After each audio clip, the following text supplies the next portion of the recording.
And Front Office Sports is back on Radio Row in preparation for Super Bowl 60 here in San Francisco, alongside Editor-in-Chief Dan Roberts and Baker Machado. And we're now joined by the Commissioner of the NWSL, Jessica Berman.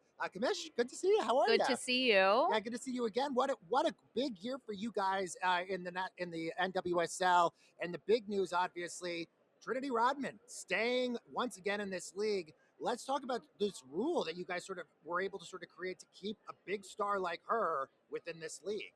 Well, first, let me just say we're so excited that she's going to be taking the pitch March 14 when we open the 2026 season.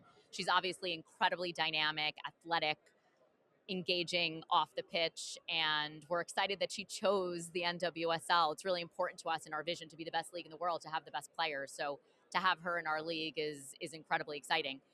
You know, I think for us, like, we're always challenging ourselves to create policy that drive the behavior that we need to see from the ecosystem. And if we want to be the best league in the world, we need the best players, and we need to make sure that our policies enable that.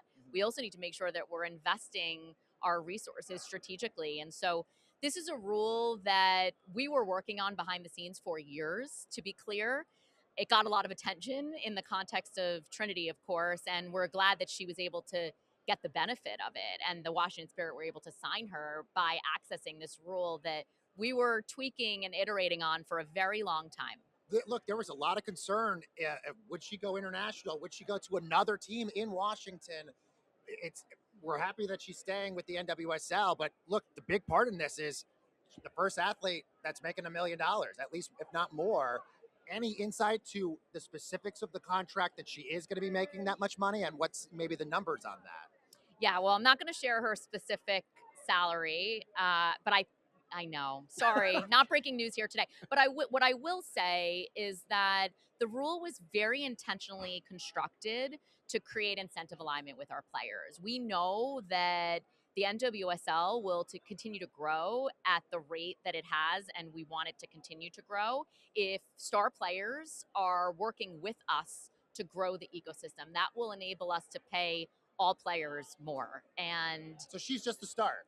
She is part of what is building a lot of interest and attention in the NWSL, and that was obvious in October, November, and December with all the attention about her contract. But now I think as we move forward, we know that the future of sports requires players and communities to have connectivity.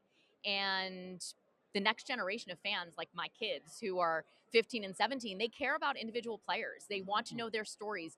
They're enamored with their stardom. They want to know the ins and outs of how they prepare for their trade and perform at the highest level. And it's important from a business perspective that we keep those players in the NWSL, and we're glad that we have the mechanism to do that now. Jess, when we talk about the money and keeping players, especially competing with the international clubs that could pay them more, the value of the league, the value of your franchises, you were on this space with us 1 year ago, and you made a very interesting comment. The soundbite was, there's no reason NWSL franchises can't be valued like NFL franchises. And, you know, with women's sports and the rise of women's sports, you also get all the trolls online. We have tweeted out that comment a couple times, and you get the usual chorus of people saying, come on, and trying to roast that comment. Talk a little bit more about that, and do you stand by that, and what do you mean? What's the future there with the franchise values? We actually have data to support it. I don't think there's any professional sports league that has grown at the rate that we have. In 2021, an expansion team was sold for $5 million. And in November of 2025, 4 years later, we sold our 17th team to Arthur Blank in Atlanta for $165 million. Show me another league that in 4 years grew at that rate. Like, I would love to see the data on it.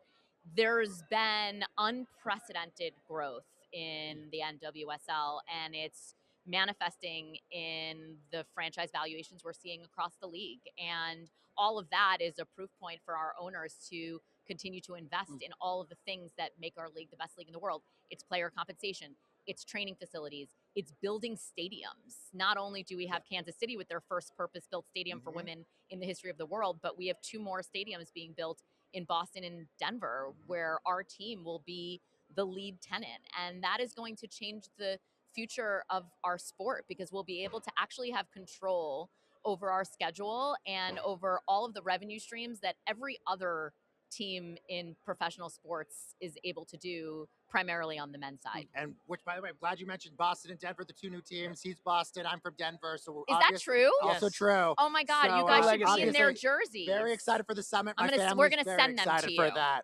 And obviously, the summit's been making some great moves already for their roster already. I want to get back to the players for a moment because, look, soccer in an international competition, players are going wherever they can get the most money, and a lot of times that's going to international teams. Is that going to be hard for you guys to keep these big players like Trinity Rodman? Or is that more of an incentive to say, look, this is the best women's soccer league in the world. You shouldn't have to go international to stay here? Well, I think, first of all, it's the only sport that there is a true global labor market for talent. I think that can't be under or overstated. You mean men and women? Yeah. Men and women in the sport of soccer leagues compete for these players, and that is not true in American football. That is not true in basketball. That They're is not trying true. it with basketball. We'll see. A lot of new international leagues. Yeah, I mean, we'll see. But what I always say, the beauty of soccer is that it's a true global game. The challenge with soccer is that it's a true global game. What that means is that we have to compete on an international stage. And I think our superpower and our approach is to recognize that, yes, of course, compensation matters to these players as it should, but there are other things that these players value. They value culture, they value community, they value coaching, they value the competitiveness of the environment they're training in their training facilities, and who they're competing against. And when it is our hypothesis that more often than not, when players have this choice, which they do, they will choose the NWSL because holistically, across all of those different considerations, we offer the best value proposition. But will there be situations where we lose players? Of course, because it's a global labor market, and we've adopted full free agency in our league so that players can choose. That's something that is really important in the sport of soccer, but especially for female athletes. And it's something that we've leaned into and embraced. Speaking of the global game, we've got the Men's World Cup coming up. For over a year, a lot of people have, come through our studio telling us it's going to be a huge boon to soccer fandom in the U.S. I'm a little skeptical about that. I mean, even if you're locked in paying attention to the World Cup during, is it going to create new and lasting fans of soccer who weren't fans before? I fully believe that it will. And I think what we will see with the World Cup being here this year in 2026 is that we're going to really engage American fans around this global game, and they're going to appreciate and enjoy the beauty of the game. They're going to see what the best soccer in the world looks like. And it is our theory and our hypothesis that when they do that and want more of that, they can and will turn to the NWSL because we have the best soccer league in the world. The best players in the world play in the NWSL. And if you want to continue to enjoy soccer, not just every 4 years, but every single week and every single season, the NWSL is here in America and will be in at least 16 cities as of this year, but more as we continue to expand. I want to ask while we have you, we're talking about the players, we're talking about free agency. What do you make of what the W is going through with its CBA negotiations? Yes, I mean, I was going to say, we long see and arduous. Women's sports, again, on this meteoric rise, but you have to at least be noticing what's happening with the CBA, with the WNBA, and is this an opportunity? Obviously, it's different sports, but are you learning lessons from how those negotiations are going with players? As a labor lawyer, of course, I pay attention to every collective bargaining negotiation. That's my training. That's what I grew up doing. I know enough to know, having negotiated many collective bargaining agreements, that we don't actually know what's going on behind the scenes. So I would not ever opine or guess as to what's actually going on behind the scenes. But what I can tell you is that negotiating CBAs is really hard, especially when it's in the public sphere. I am really glad on behalf of the NWSL that we engaged with the union together in partnership to reopen our CBA early and extend it through 2030.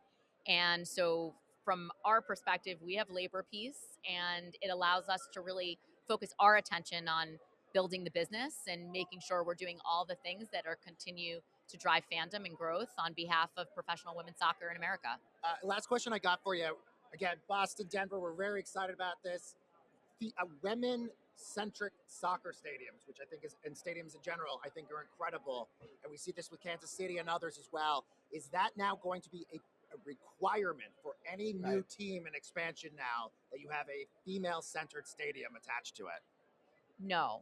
What is a requirement is that you have a professional stadium that is appropriate for a National Women's Soccer League team, and that you have a plan to ensure that the team can be successful in your stadium. Sometimes that will mean, depending on the market and depending on facilities, that you build a stadium, and in other times it will mean that you play in an existing infrastructure. So we don't have a prescriptive point of view about whether we need our own, and very conscious of how expensive it is to build new stadiums. We don't want to create duplicative or redundant resources in market. That's not good for our business, and that's not good for communities. But where it's needed, we absolutely will require it as part of our consideration set for granting an expansion team. Commissioner Berman, congratulations on a great season. Always looking and rooting for you guys and continued success. Thank you so much. And stay with Front Office Sports, everyone, for more on the business and culture of sports.